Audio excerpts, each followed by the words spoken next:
I am reading a book by Earl Nightingale, The Power of Goals. I am reading chapter 11.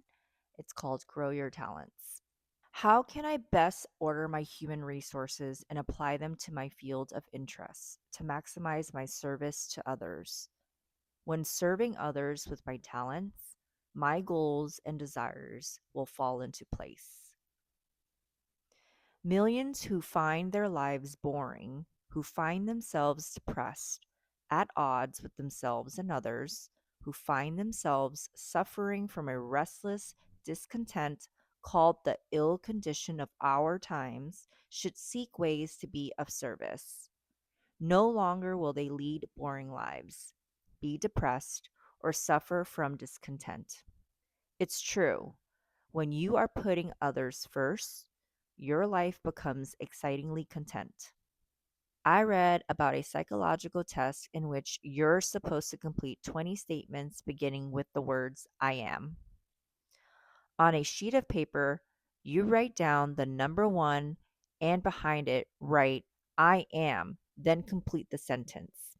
You might begin by writing I am a human creature. Then on line two, you again begin the statement with I am and make another statement about yourself. You do that 20 times before you reach 20. You're making some pretty revealing comments. You're digging for information about yourself. You're doing what the Greek philosopher Socrates suggested we do when he said that the unexamined life is not worth living. If, in case you're looking for a way to offer service to others, you now have a very interesting and viable method of finding a clue as to the field through which you can make the greatest possible contribution. And by so doing, you will reap the greatest possible rewards. I believe that serving each other is the way to happiness and fulfillment. If you took away the people we serve, our lives would become meaningless. People have everything in the world we can possibly want, and they will gladly share it with us if we will serve them to their satisfaction. The real purpose of our journey through life is to find out how best we can serve. Dig for the truth. Dig for the truth about yourself. Don't dig a hole to bury your treasure. The following is a story about faithful servants to illustrate how to best use your resource, your treasure, the parable of talents. Several thousand years ago, a talent was a measurement of weight. One talent was a large sum of money, considering a talent weighed between 80 and 100 pounds. Now imagine the value in today's gold or silver prices. If an ounce of gold trades for more than $1,000, one talent would be worth more than $1 million. And 2,000 years ago, it took many years to earn just one talent in silver or gold. This story tells of a wealthy man who was about to leave on a business trip, and not knowing when he would return, he called together three servants. He gave 5 talents to the first. The second servant received two, and the third servant only one. The first servant, who received the 5 talents, traded all five and made another five, doubling his investment. That's a pretty good return.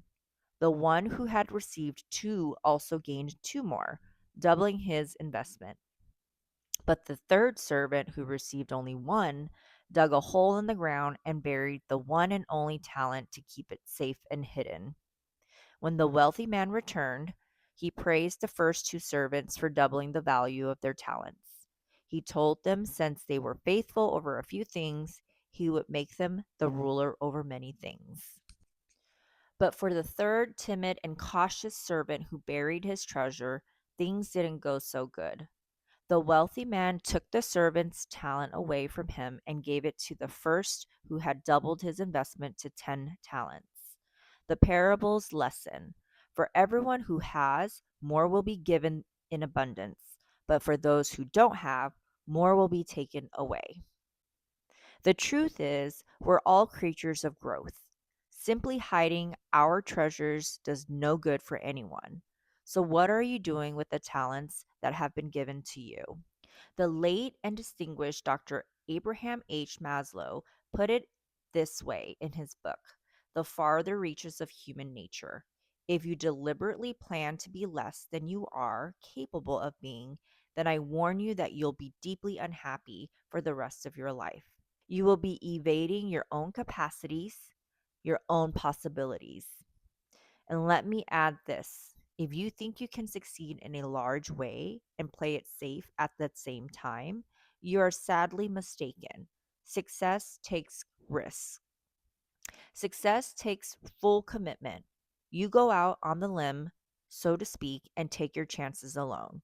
The warm, comfortable, huddling masses must be left behind, along with the old neighborhood and the small dreams.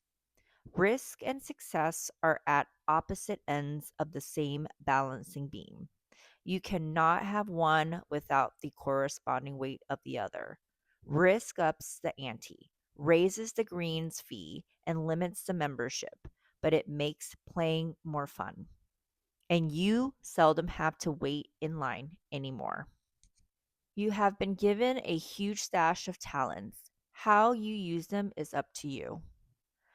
There's more opportunity hidden in your daily work than you could ever develop in a lifetime. If you only look long enough to find it, you may have never thought much about this. But there's no such thing as a job that can't lead to greatness. If you take the time and thought to become great at what you do and what you now do and where you are now, there is no limits to your rewards. Unless we take the time, thought, and study to become outstanding at what we're now doing, why should we think we could become great at something else? Yet somehow it always looks easier to succeed in another person's line of work. The better idea is to synchronize the experience you already have in what you're now doing to build a stairway to reach just about anything you and your family could possibly want, and in a surprisingly short time. The law of economics tells us that our rewards in life will always be in exact proportion to our contributions. So think about how can you increase your contribution to others in what you're doing now. Your rewards will come naturally. Thoughts to think about. Take time to complete the psychological test by completing the 20 statements beginning with the words I am. What did you learn about yourself by writing the 20 sentences describing who you are? List 10 talents and resources you have as a person. Are you growing those attributes and skills, or are they buried under a pile of timidity and fear of risk?